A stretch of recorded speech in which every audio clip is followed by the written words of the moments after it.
Hello friends, welcome to your channel Edu Museum. My name is Shashank and today we are going to discuss about bases. So आज हम लोग पढ़ने वाले हैं bases के बारे में. So without delaying, let's start.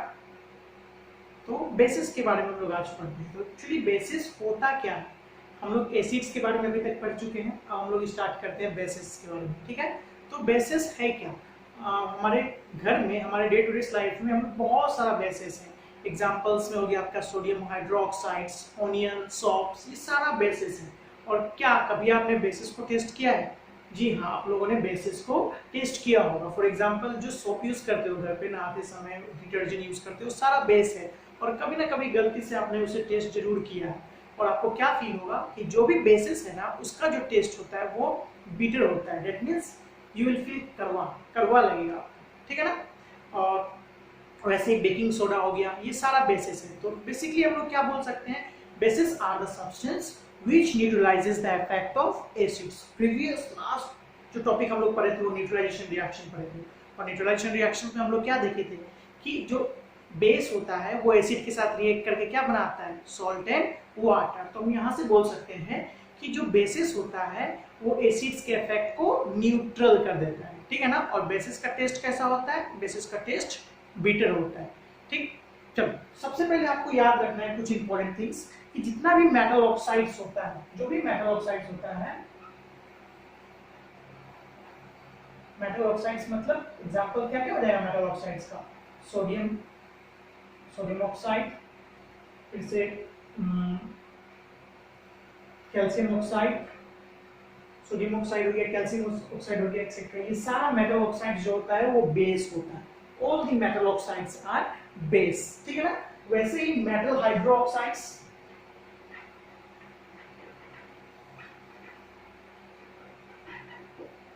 जो भी metal hydroxides होता है, लाइक सोडियम हाइड्रोक्साइड ले लो आप. ठीक है? सोडियम हाइड्रोक्साइड हो गया, इसमें ब्रैकेट देना जरूरी है, NaOH लिख सकते हैं हम लोग. कैल्शियम हाइड्रोक्साइड, कैल्शियम का वैलेंसी 2 है, इसलिए यहाँ पर हम लोग 2 लगाएंगे. ठीक है? Potassium hydroxide KOH, ammonium hydroxide NH4 OH. ये सारा जो है ये सारा मेटल हाइड्रोक्साइड्स है. और आपको क्या याद रखना है कि जो भी मेटल ऑक्साइड्स होता है वो सारा बेसिस होता है. वैसे ही मेटल हाइड्रोक्साइड्स जो होता है वो भी बेस होता है. यहाँ पे एक चीज आपको ध्यान में रखना है, sodium ammonium hydroxide. Ammonium hydroxide metal का ऑक्साइड्स नहीं है, ये नॉन मेटल का ऑक्साइड्स है, लेकिन फिर भी ये बेस है. ठीक है ना? वैसे ही आपको मेटल कार्बोनेट्स भी क्या करता है ना, जो भी मेटल कार्बोनेट्स है या मेटल हाइड्रोजन कार्बोनेट्स है वो क्या करता है? एसिड्स के इफेक्ट को न्यूट्रलाइज कर देता है. यहाँ से हम लोग ये भी बोल सकते हैं कि जो भी मेटल कार्बोनेट्स होता है या मेटल हाइड्रोजन कार्बोनेट्स होता है वो भी क्या होता है? बेसिस होता है, क्योंकि वो एसिड्स के इफेक्ट को न्यूट्रल कर देता है. ठीक है ना? कार्बोनेट्स में क्या क्या आ जाएगा? देखो, मेटल कार्बोनेट्स में है आपका sodium carbonate Na2CO3, sodium carbonate हो गया, कैल्शियम कार्बोनेट हो गया CaCO3. ये सारा क्या है? ये सारा बेसिस है. मेटल कार्बोनेट्स भी बेसिस है. क्यों? क्योंकि जब मेटल कार्बोनेट्स एसिड के साथ रिएक्ट करता है ना, उसका इफेक्ट को न्यूट्रलाइज कर देता है. तो यहाँ से हम लोग बोल सकते हैं कि मेटल कार्बोनेट्स भी बेसिस है. ठीक है? एक और है मेटल हाइड्रोजन कार्बोनेट, जिसको हम सोडियम हाइड्रोजन कार्बोनेट भी बोलते हैं, NaHCO3. ठीक है ना? इसको ये सोडियम हाइड्रोजन कार्बोनेट है, ये भी क्या है? ये भी बेस है. ठीक है? इसको सोडियम बाइकार्बोनेट भी बोला जाता है. तो आपको इस चीज ध्यान में रखना है कि मेटल ऑक्साइड जो भी होता है वो सारा बेसिस होता है. मेटल हाइड्रोक्साइड जो होता है वो भी बेस होता है. फिर से मेटल कार्बोनेट जो होता है वो भी बेसिस होता है, या मेटल हाइड्रोजन कार्बोनेट होता है वो भी बेसिस होता है. ठीक है ना? यहाँ पे ये एक्सेप्शन है, अमोनियम हाइड्रोक्साइड जो है वो मेटल हाइड्रोक्साइड्स नहीं है, लेकिन फिर भी वो बेस है. ठीक है?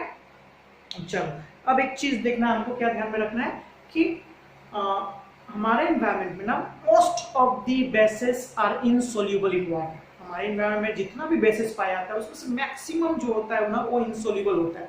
दैट मीन्स वो वाटर में नहीं मिल सकता. लेकिन कुछ ऐसे भी बेसिस है जो वाटर में आसानी से मिल जाता है, which means they are soluble in water and they are of great importance in our day to day life. क्योंकि वो सारा जो भी वैसा बेसिस जो वाटर में सोल्यूबल हो जाए उससे बहुत सारा रिएक्शंस कराना पॉसिबल है, क्योंकि हमारे इन्वायरमेंट में जो मैक्सिमम रिएक्शंस जो होता है ना वो वाटर सोल्यूबल होता है। इसीलिए जो वाटर सोल्यूबल बेस है वो बहुत ज़्यादा इंपॉर्टेंस है, क्योंकि उससे बहुत ज़्यादा रिएक्शंस होता है। वैसे बेस जो वाटर में सोल्यूबल होते हैं उसको हम लोग एक स्पेशल नाम देते हैं और उसको हम लोग बोलते हैं एल्कलीज। सो एल्कली किसको बोलते हैं? Water soluble bases are called alkalis. वैसा बेस जो पानी में मिल जाए उसे हम लोग एल्कली बोलते हैं। और उसका तो आपको याद ध्यान में रखना है कि जो भी वाटर सोल्यूबल बेसिस होता है, लाइक वाटर सोल्यूबल बेसिस का एग्जांपल क्या देगा? Potassium hydroxide, calcium hydroxide, ammonium NH4, ammonium hydroxide, ये सारा वाटर सोल्यूबल बेस है। और वाटर सोल्यूबल बेस को हम लोग क्या बोलते हैं? वाटर सोल्यूबल बेस को हम लोग एल्कलीज बोलते हैं। आपको ध्यान में रखना है इस चीज को, ठीक है ना? और ये वाटर सोल्यूबल बेस बहुत ज्यादा इंपॉर्टेंस है, क्योंकि most of the chemical reactions जो होता है ना वो वाटर सोल्यूबल होता है, ठीक है? अब हम लोग देखते हैं ना, प्रीवियस क्लासेस में हम लोग क्या देखे थे एसिड्स के बारे में, कि सारा एसिड जो होता है वो अपने सोल्यूबल फॉर्म में, मतलब वाटर के साथ कांटेक्ट में आते ही क्या रिलीज करता था? वो सारा ही एसिड्स H+ आयंस रिलीज करता था। वैसे ही जो भी बेस होता है जब उसको हम पानी में मिलाते हैं, चलो कोई एक बेस ले लेते हैं हम लोग, सोडियम हाइड्रोक्साइड ले लेते हैं, ठीक है ना?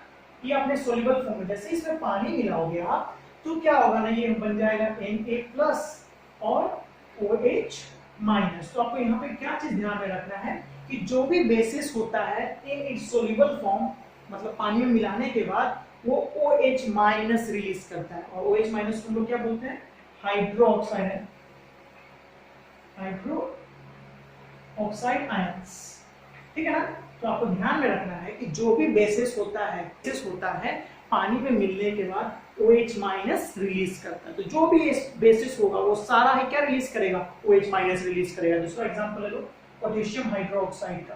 जब इसको भी पानी में हम लोग मिलाएंगे तो क्या बनेगा? K+ बनेगा और OH- बनेगा। मतलब यहाँ पे आप क्या देख सकते हो कि सारे ही केस में हाइड्रोक्साइड आयंस रिलीज हो। जो भी बेस हो वो जब भी पानी में उसको आप मिलाओगे, जब भी वो आयोनाइज होगा तो OH- रिलीज करेगा ही, ठीक है? यहाँ से आपको ये चीज क्लियर हो जाना चाहिए। एक चीज आपको क्या ध्यान रखना है ना, कि अगर हम किसी भी बेस में वाटर को मिलाते हैं, मतलब बेस को हम डाइल्यूट करते हैं, तो पर यूनिट वॉल्यूम ना OH- का कंसंट्रेशन क्या होगा? डिक्रीज होगा। याद रखना इस चीज को। जब बेसिस को on the basis of this OH- दो कैटेगरी में डिवाइड किया गया है।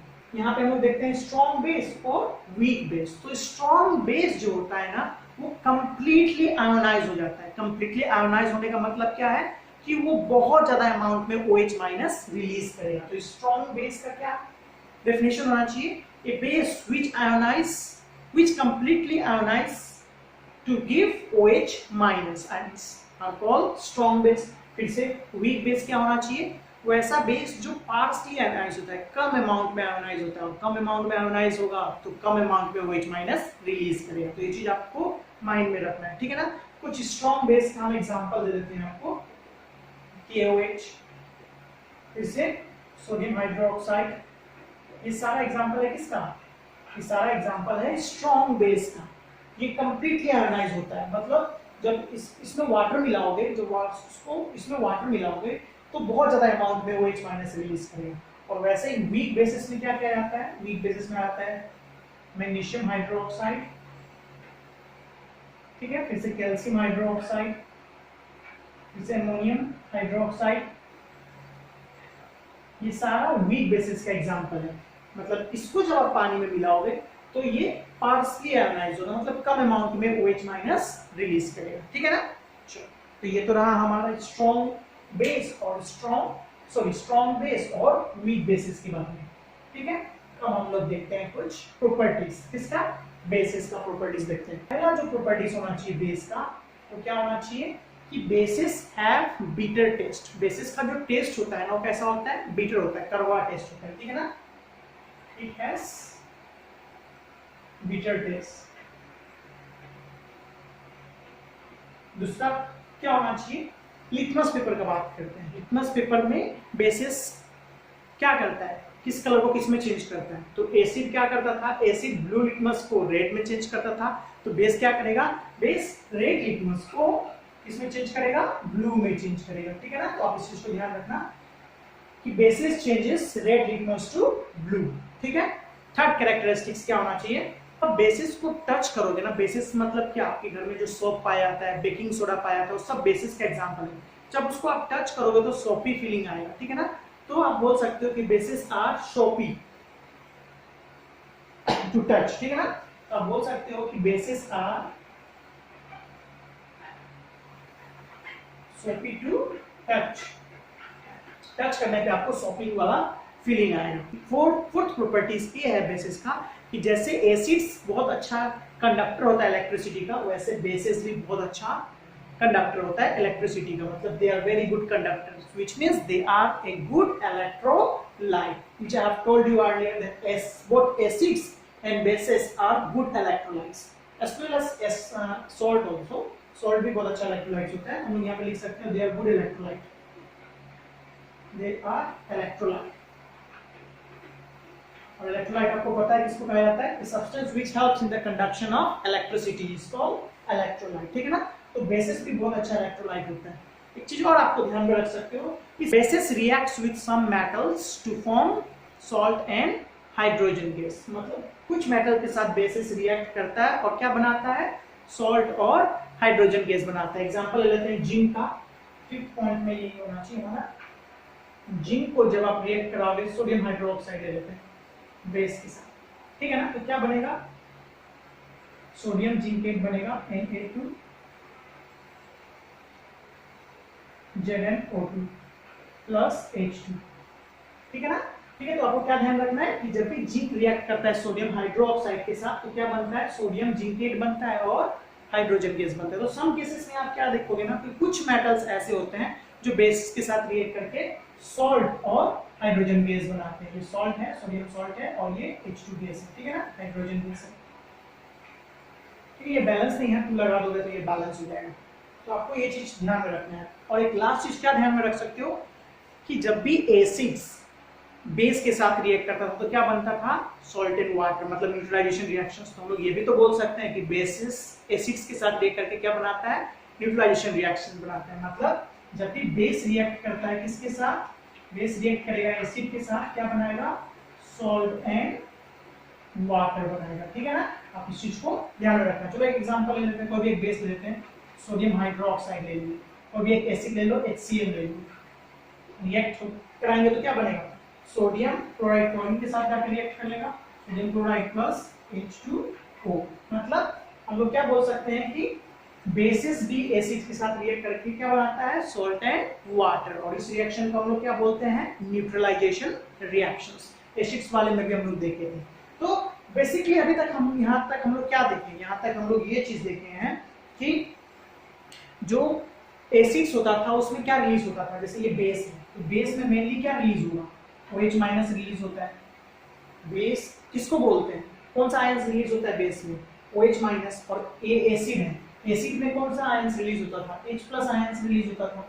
और देखो ध्यान से, जब OH माइनस और H प्लस आपस में कंबाइन होता है तो क्या बनता है, H2O बनता है। यहाँ से हम लोग ये भी तो बोल सकते हैं कि एसिड और बेस को मिलाने पे क्या बन रहा है, पानी बन रहा है, मतलब न्यूट्रल हो रहा है। ठीक है ना, इसलिए इस रिएक्शन को हम लोग क्या बोलते हैं, न्यूट्रलाइजेशन रिएक्शन। नेक्स्ट टॉपिक देखते हैं, यूजेस ऑफ बेसिस।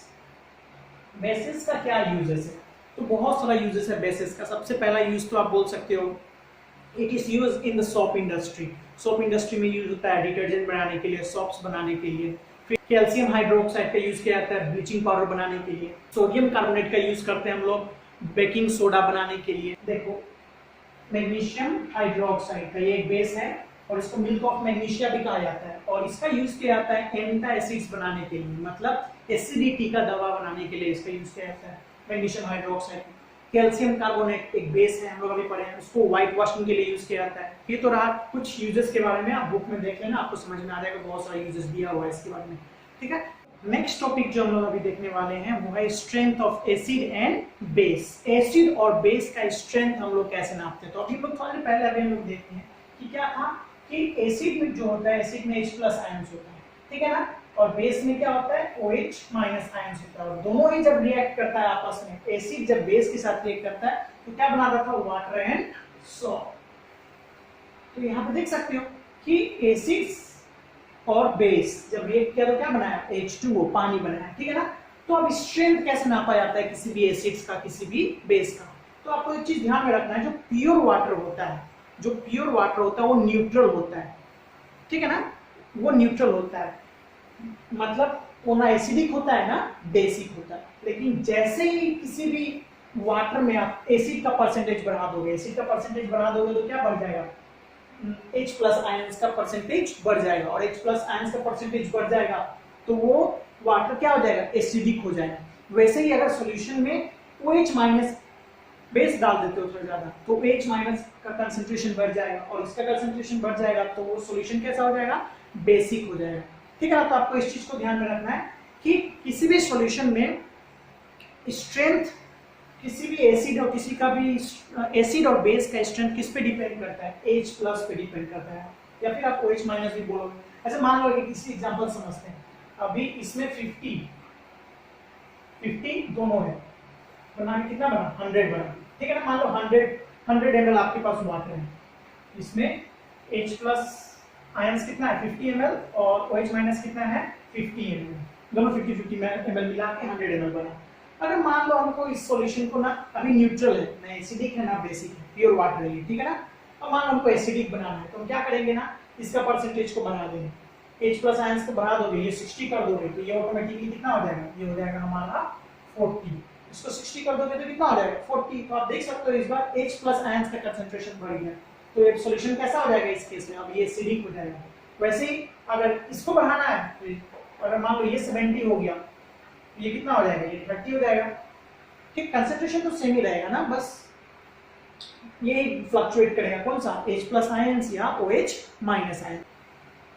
किसी भी सॉल्यूशन में सुनिए, उसका स्ट्रेंथ कौन किस पे डिपेंड करता है, H प्लस पे डिपेंड करता है। अगर H प्लस का परसेंटेज ज्यादा है तो वो सब्सटेंस एसिडिक होगा, और H प्लस आयंस का परसेंटेज कम है, H प्लस का कम होगा तो OH माइनस का ज्यादा होगा, तो डेट मीन्स वो क्या है, वो बेसिक है। ध्यान में रखना इस चीज को, ठीक है ना। इसी हाइड्रोजन के कंसंट्रेशन को बेसिस मान के एक साइंटिस्ट 1909 में, उनका नाम था सोरेनसन, SOREN, ठीक है ना, एक डिवाइस डेवलप किए, और वो डिवाइस क्या बताता है कि कोई भी सॉल्यूशन कितना एसिडिक है या कितना बेसिक है, उसको कहा गया पीएच स्केल, ठीक है ना, pH scale.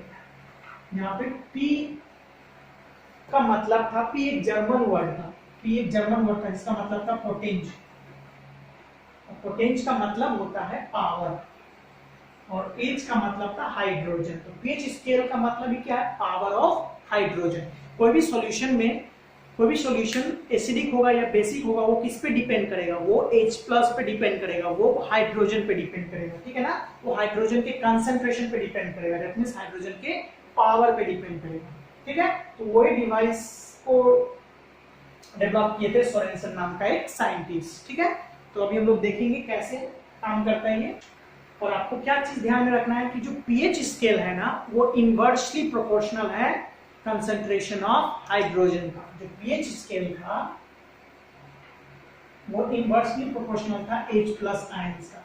What does it means, इसका मतलब है कि अगर किसी सॉल्यूशन में H प्लस का कंसंट्रेशन ज्यादा है तो पीएच स्केल्स पे उसका रीडिंग क्या होगा, कम होगा। ध्यान में रखना इस चीज का। अगर H प्लस आयंस ज्यादा है किसी भी कंसंट्रेशन में, H प्लस आयंस ज्यादा है मतलब क्या है, एसिडिक है ना, जितना ज्यादा H प्लस आयंस उतना ज्यादा एसिडिक। तो अगर ज्यादा एसिडिक है तो उसका पीएच स्केल में उसका वैल्यू क्या होगा, कम होगा। अब आगे हम लोग समझ जाएंगे कैसे। और अगर H प्लस आयंस कम है तो पीएच स्केल्स में उसका रेटिंग हाई होगा, ठीक है। अभी आपको समझ में आ जाएगा कैसे। चलो इसको हम लोग पीएच स्केल बना लेते हैं। चलो हम लोग स्ट्रेंथ हम लोग समझते हैं इस स्केल से, ठीक है ना, एसिड बेस स्केल से। तो क्या है ना, जो भी सब्सटेंस जो न्यूट्रल होता है, वैसा सॉल्यूशन जो न्यूट्रल होता है उसका स्केल्स पे रीडिंग होता है 7, एग्जैक्टली 7। अगर किसी सॉल्यूशन का रिजल्ट 7 आया, दैट मींस वो क्या है, न्यूट्रल हुआ, न्यूट्रल है। दैट मींस जो भी सॉल्ट है, जो भी प्योर वाटर है, उसका रीडिंग कितना आता है, 7 आता है, ठीक है ना। अब ध्यान देना इस चीज पे। अगर 7 से कम हुआ, अगर 7 से कम हुआ कोई भी सॉल्यूशंस का रीडिंग, तो वो कैसा होगा, वो एसिडिक होगा, वो सॉल्यूशन कैसा होगा, एसिडिक सॉल्यूशन होगा। वैसे ही अगर 7 से ज्यादा हुआ, ठीक है ना, 7 से ज्यादा हुआ तो वो सॉल्यूशन कैसा होगा, वो सॉल्यूशन बेसिक सॉल्यूशन होगा, बेसिस होगा। और आपको ध्यान में रखना है कि ये स्केल में कितना से कितना रीडिंग था, 0 से लेके 14 तक था, ठीक है, और जिसमें 7th जो है वो न्यूट्रल है, बीच का है। अच्छा, आपको क्या ध्यान में रखना है कि जो एसिडिक सब्सटेंस होता है वो 7 से कम होता है, ठीक है ना, और जो बेसिक सब्सटेंस होता है वो 7 से ज्यादा होता है। और कोई भी सब्सटेंस जितना ज्यादा एसिडिक होगा उसका वैल्यू पीएच स्केल पे उतना ही कम होगा। इट मींस अगर हम कंपेयर किया जाए तो 3 to 1 बहुत ज्यादा एसिडिक होगा एज कंपेयर टू 5 6 5 4। मतलब अगर 1 का एग्जांपल लेते हो तो 1 ज्यादा एसिडिक होगा 4 से, वैसे ही 2 ज्यादा एसिडिक होगा 4 से, ठीक है ना, और 0 ज्यादा एसिडिक होगा 1 से। मतलब पीएच स्केल पे रीडिंग जितना कम वो सब्सटेंस उतना ही ज्यादा एसिडिक। अभी हम क्या बताए थे आपको कि पीएच स्केल जो है वो इनवर्सली प्रोपोर्शनल है H प्लस आयंस का, ये बताया अभी हम आपको। इनवर्सली प्रोपोर्शनल मतलब क्या, H प्लस आयंस जितना ज्यादा होगा, और अभी आपको पता है कि H प्लस आयंस अगर ज्यादा है, जितना ज्यादा है मतलब वो सब्सटेंस उतना ज्यादा एसिडिक है। तो जितना ज्यादा एसिडिक मतलब उतना ज्यादा H प्लस आयंस, और जितना ज्यादा H plus ions pH scale में उसका रीडिंग उतना ही कम। तो 0 का रीडिंग, 0 सबसे ज्यादा क्या होगा, तो 0 में बहुत ज्यादा amount of H plus ions होगा, इसीलिए बहुत ज्यादा एसिडिक है। इसीलिए 0 1 2 3 को ना स्ट्रॉन्ग एसिड की कैटेगरी में डाला जाता है, ठीक है ना, और 4 5 6 को वीक एसिड की कैटेगरी में डाला जाता है। वैसे ही बेसिस के केस में भी सेम होता है। बेसिस में क्या होगा कि यहाँ पे तो H प्लस आयंस फॉर्म होता है, और बेसिस में क्या फॉर्म होगा, OH माइनस आयंस। तो जितना ज्यादा OH माइनस आयंस होगा पीएच स्केल पर रीडिंग उतना ही ज्यादा होगा। देखो आप एक चीज समझो, OH माइनस ज्यादा मतलब H प्लस आयंस कम। अभी थोड़ी देर पहले बताया ना इक्वेशन से, जितना ज्यादा OH माइनस होगा उतना कम H प्लस आयंस होगा, और कम H प्लस आयंस मतलब पीएच स्केल पर रीडिंग ज्यादा।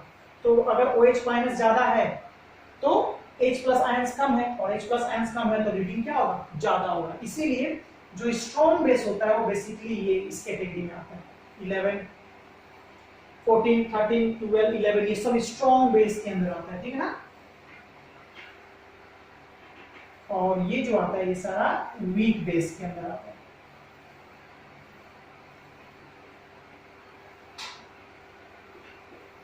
याद रखना इस चीज को, ठीक है। और 7th पे क्या होता है, न्यूट्रल होता है। जितना ज्यादा H प्लस आयंस उतना ज्यादा एसिडिक, जितना ज्यादा OH माइनस आयंस उतना ज्यादा बेसिक, ठीक है। आई थिंक आपको ये क्लियर हो गया होगा पीएच स्केल कैसे हम लोग रीड करते हैं। अच्छा, एक चीज और आपको ध्यान में रखना है कि ये जो स्केल है ना, ये हमको एग्जैक्टली बताता नहीं है कि कौन सा एसिड कितना ज्यादा स्ट्रॉन्ग होगा, कौन सा बेस कितना ज्यादा स्ट्रॉन्ग बेस होगा, ठीक है ना। तो उसके लिए एक स्पेशल टाइप का इंडिकेटर यूज करते हैं जिसको हम लोग बोलते हैं यूनिवर्सल इंडिकेटर। और उस यूनिवर्सल इंडिकेटर के बारे में हम लोग थोड़ा सा समझ लेते हैं। वो भी ऐसे स्केल टाइप का होता है लेकिन उस पर कलर होता है। चलो उसको हम बना लेते हैं तब आपको समझ में आए। तो हम लोग यूनिवर्सल इंडिकेटर के बारे में थोड़ा समझ लेते हैं। जो कॉमन इंडिकेटर होता है ना, वो हमें ये एग्जैक्टली नहीं बताता है कि कौन सा सॉल्यूशन कितना ज्यादा एसिडिक है या कितना कम एसिडिक है, ठीक है ना, या फिर कोई सॉल्यूशन कितना ज्यादा बेसिक है या कितना कम बेसिक है। तो उसके लिए हम लोग एक स्पेशल टाइप का इंडिकेटर यूज करते हैं जिसको हम लोग बोलते हैं यूनिवर्सल इंडिकेटर। और यूनिवर्सल इंडिकेटर में ना डिफरेंट कलर्स का ना डाइस का मिक्सचर रहता है, जो अलग अलग सॉल्यूशंस का अलग अलग स्केल पे अलग अलग नंबर पे अलग अलग कलर दिखाता है, जिससे हमको पता चलता है कि कोई भी सब्सटेंस कितना ज्यादा एसिडिक है और कितना ज्यादा बेसिक है, ठीक है ना। तो एक्चुअली कैसे काम करता है, तो वही सेम एक स्ट्रिप रहता है, स्केल होता है जिसमें 14 डिफरेंट कलर होता है। जो सबसे ज्यादा एसिडिक होता है वो रेड होता है, और जो सबसे ज्यादा बेसिक होता है वो वायलेट कलर का होता है। और न्यूट्रल कलर किस कलर का होता है, न्यूट्रल कलर होता है ग्रीन का। मैंने सारे कलर का नहीं लिखा, आपकी बुक में दिया होगा। रेड है इसमें, ये भी थोड़ा हल्का लाइट रेड होगा, फिर से येलो होगा, ऑरेंज होगा, इस टाइप का होगा, ठीक है ना। आप देख लेना अपने बुक में। आपको ध्यान में रखना है बस एक चीज कि जितना ज्यादा रेड होगा उतना ज्यादा स्ट्रॉन्ग होगा, और जितना ज्यादा वायलेट होगा उतना ज्यादा बेसिक होगा, ठीक है। और न्यूट्रल कलर किसका होता है, 7 पे कलर कैसा होता है न्यूट्रल का? ग्रीन कलर होता है। तो ये किस प्रिंसिपल पे काम करता है? जैसे मान लो आपके पास कोई स्ट्रिप है, जैसे लिटमस पेपर होता है ना, वैसे आपके पास एक स्ट्रिप रहेगा। मान लो आपके पास 2-3 सॉल्यूशन है, यहाँ पे बना देते हैं। एक सॉल्यूशन है जिसमें KOH रखा हुआ है, पोटेशियम हाइड्रोक्साइड रखा हुआ है। एक सॉल्यूशन है जिसमें HCl रखा हुआ है कंसंट्रेटेड, ठीक है। एक सॉल्यूशन है जिसमें रखा हुआ है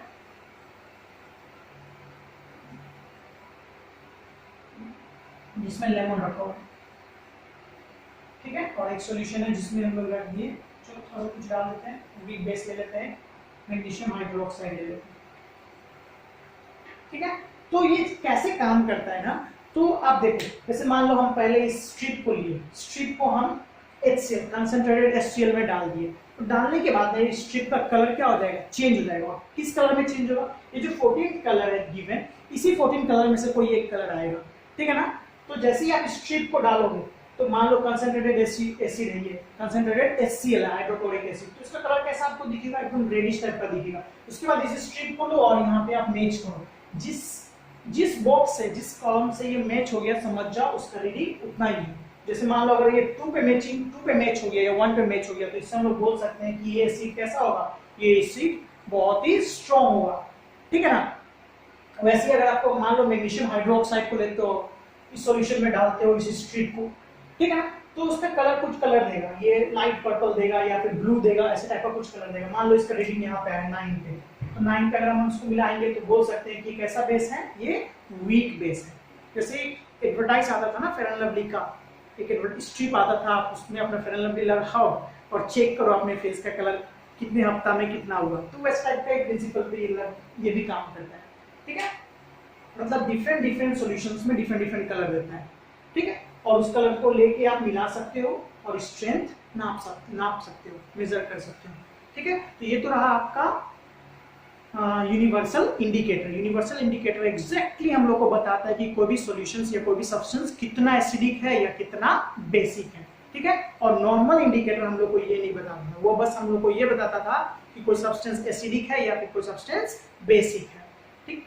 अब हम लोग देखते हैं कुछ एप्लीकेशंस, पीएच स्केल का कुछ एप्लीकेशन हमारे डे टू डे लाइफ में कहाँ यूज होता है और कैसे यूजफुल है हमारे। जैसे HCl है, हमारे स्टोमक में जाके बहुत सारा बैक्टीरिया को किल कर देता है और हमारे फूड को डाइजेस्ट करने में भी हेल्प करता है।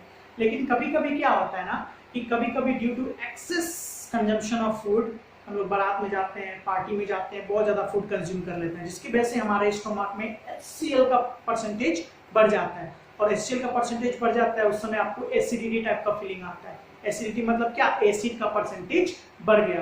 तब जब आप डॉक्टर के पास जाओगे तो डॉक्टर आपको एंटासिड्स प्रिस्क्राइब करता है। मतलब एंटासिड्स क्या होता है? एक्चुअली वो बेस होता है, वीक बेस होता है, माइल्ड बेस होता है, जो क्या करता है आपके स्टोमक के अंदर जो एसिड है उससे रिएक्ट करके न्यूट्रल कर देता है और आपको रिलीफ देता है, ठीक है ना। और एक्चुअली मेनली क्या यूज होता है उसमें? मेनली यूज होता है मैग्नीशियम हाइड्रोक्साइड, जिसको मिल्क ऑफ मैग्नीशिया भी बोलते हैं, ठीक है ना। मिल्क ऑफ मैग्नीशिया के नाम से भी फेमस है ये मैग्नीशियम हाइड्रोक्साइड, जो सोडियम हाइड्रोजन कार्बोनेट का भी हम लोग यूज करते हैं सेम पर्पस के लिए, ठीक। नेक्स्ट देखते हैं हम लोग हमारे टीथ में क्या यूज है। तो देखो हमारे टीथ में कैसे पीएच का क्या रोल है टीथ में हमारा। देखो तो हम लोग जो कोई अगर सुगरी सब्सटेंस खाते हैं, मीठा चीज खाते हैं, तो एक्चुअली क्या होता है कि जो बैक्टीरिया होता है उस सुगरी सब्सटेंस में उस शुगर सब्सटेंस को डिकम्पोज करके एसिड का फॉर्मेशन कर देता है। और आपको पता होना चाहिए कि अगर आपके टूथ का एसिडिक वैल्यू 5.5 से कम हो गया, अगर आपके टीथ का एसिडिक वैल्यू 5.5 से कम हो गया तो आपका टूथ डिके होना स्टार्ट हो जाता है। कैल्शियम फॉस्फेट का जो लेयर होता है हमारे टीथ पे, टूथ एनामेल को वो डिस्ट्रॉय करना स्टार्ट कर देता है, ठीक है ना, वो एसिड। तो उसके लिए हम लोग क्या करते हैं, सबसे अच्छा तरीका तो है आप रेगुलरली किसी भी चीज को खाने के बाद रेगुलर टाइम पे आप अपने माउथ को वॉश करते रहो, या फिर हम लोग टूथपेस्ट यूज करते हैं सुबह। और उस टूथपेस्ट में एक्चुअली होता क्या है, उस टूथपेस्ट में बेसिस होता है जो क्या करता है, एक्सेस एसिड जो प्रेजेंट होता है हमारे टीथ में फूडी स्टफ्स की वजह से उसको वॉश करके उसको न्यूट्रल कर देता है, ठीक है ना, जिसके वजह से हमारा टूथ डिके कम जाता है। पीएच का यूज ना हम लोग सॉइल्स में भी करते हैं। एक्चुअली क्या होता है ना कि कभी कभी आप देखोगे ना कि जो बेस्ट टाइप का सोयल जो होता है जिसमें अच्छा से कोई भी क्रॉप्स उग पाए, वो होता है न्यूट्रल सोयल। न्यूट्रल सोयल मतलब जिसका पीएच लेवल 7 के आसपास होना चाहिए। अगर 7 के आसपास है सोयल का न्यूट्रल सोयल का पीएच लेवल, तो वहाँ पे क्रॉप्स अच्छे तरीके से उग पाएगा, ग्रो कर पाएगा। लेकिन जैसे ही अगर कम हो गया, 7 से बहुत ज़्यादा कम होना स्टार्ट हो जाए, मतलब आपका सोयल जो है वो एसिडिक होना स्टार्ट हो जाता है, और एसिडिक होना स्टार्ट हो जाता है मतलब वहाँ पे क्रॉप्स अच्छे से ग्रो नहीं कर पाएगा। तब उस केस में हम लोग क्या करते हैं, उस सोयल में ना हम लोग ना बेसिक सब्सटेंस मिलाते हैं, चूना मिलाते हैं, कैल्शियम कार्बोनेट मिलाते हैं, ताकि वो एक्सेस एसिड को, सोयल का एक्सेस एसिड को न्यूट्रलाइज कर दे और उसको 7 के आसपास ले आए। ठीक है ना। तो चेक करने का सबसे अच्छा तरीका क्या है, आप किसी भी अगर मान लो आपको कोई भी फार्मिंग करना है तो आपका सोयल का पीएच लेवल चेक करना है, तो आप मिट्टी लो, मिट्टी को पानी में मिला दो, अच्छे से घोल लो, फिर उसके बाद जो उसको छान लो, ठीक है ना। और उसके बाद आप लिटमस पेपर का यूज कर सकते हो। लिटमस पेपर को उसमें डाल के देखो, आप खुद पता चल जाएगा कि आपका सोयल कैसा है।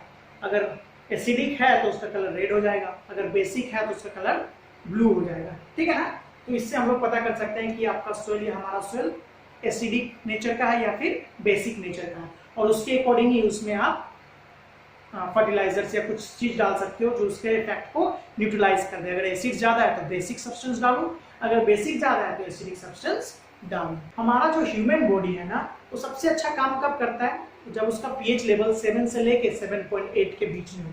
अगर 7 से लेके 7.8 के बीच में हो तो बहुत अच्छा काम करता है ह्यूमन बॉडी, बहुत अच्छे तरीके से बिहेव करता है। लेकिन अगर इसमें कोई चेंजेस आ जाए तो हमारा बॉडी भी सही ढंग से काम करना बंद। वैसे ही क्या होता है, एक्वेटिक लाइफ को भी हार्म पहुंचाता है।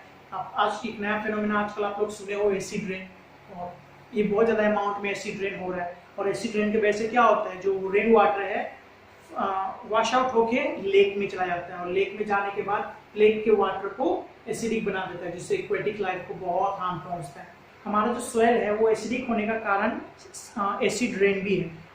एक्सेस एसिड रेन के वजह से हमारा सोयल क्या हो रहा है, आजकल एसिडिक हो जा रहा है, जिसकी वजह से हमारा क्रॉप सही ढंग से ग्रो नहीं कर पा रहा।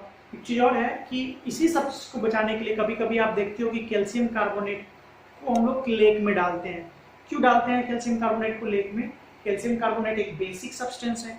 अगर आपका आपका अगर पॉन्ड या लेक ज़्यादा एसिडिक हो जाता है तो उस एसिड का इफेक्ट को कम करने के लिए हम लोग कैल्शियम कार्बोनेट उसमें डालते हैं, ताकि वो न्यूट्रल हो जाए, वाटर और एक्वेटिक लाइफ को हार्म नहीं पहुंचे। अच्छा, बहुत सारा इंसेक्ट्स है जिसके स्टिंग में भी ना एसिड्स पाया जाता है। लाइक अगर आपको कभी आप नोटिस किए होंगे, कभी आपको स्टिंग कर देता है, बीस काट लेता है, तो हम लोगों को क्या एडवाइस दिया जाता है कि प्याज लगा लो, ओनियन लगा लो, या बेकिंग सोडा लगा लो, या टूथपेस्ट लगा लो। रीजन क्या है इसका, कि जो वो बीस होता है ना, उसके स्टिंग में ना फॉर्मिक एसिड पाया जाता है, जिसको मैथनोइक एसिड भी कहा जाता है। ठीक है। और वो एसिड जब हम स्टीम मारने के बाद हमारे स्किन के अंदर जाके इरिटेशन फील कराता है, हम लोग को जलन टाइप का फीलिंग होता है। तो क्योंकि एसिड का परसेंटेज वहाँ बढ़ जाता है, तो उसके लिए हम लोग कोई बेसिक सब्सटेंस उसमें लगाते हैं ताकि वो न्यूट्रलाइज कर दे उसके इफेक्ट को। ठीक है, इसलिए हम लोग यूज करते हैं। वैसे एंट है, एंट के स्ट्रीम में भी फॉर्मिक एसिड पाया जाता है, और बहुत सारा इंसेक्ट है जिसके काटने की वजह से एसिड इंजेक्ट हो जाता है हमारे बॉडी में, और उसको न्यूट्रलाइज करने के लिए हम लोग बेसिक सब्सटेंस का यूज करते हैं। ठीक है। So this is all about your basis. Basis के बारे में आज के लिए इतना ही। अगले क्लास में हम लोग सॉल्ट्स के बारे में डिस्कस करेंगे। तब तक के लिए goodbye, take care and God bless.